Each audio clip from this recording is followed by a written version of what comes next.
The seventh design rule, Tesler's law.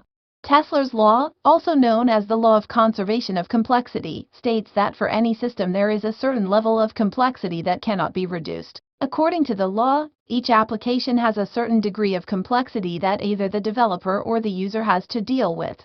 Tips and tricks.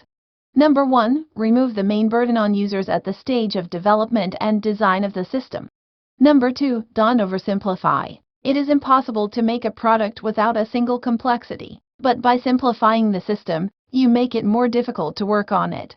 If you save 5% of the complexity of the application for the user, but add 50% of the complexity for its development, is it worth it? Number 3. Balance the difficulty. Carefully decide how much to transfer complexity from users to developers and vice versa.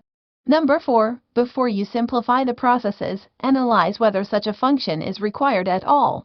For more design laws and Figma tips, go on my account, and don't forget to subscribe and put your like.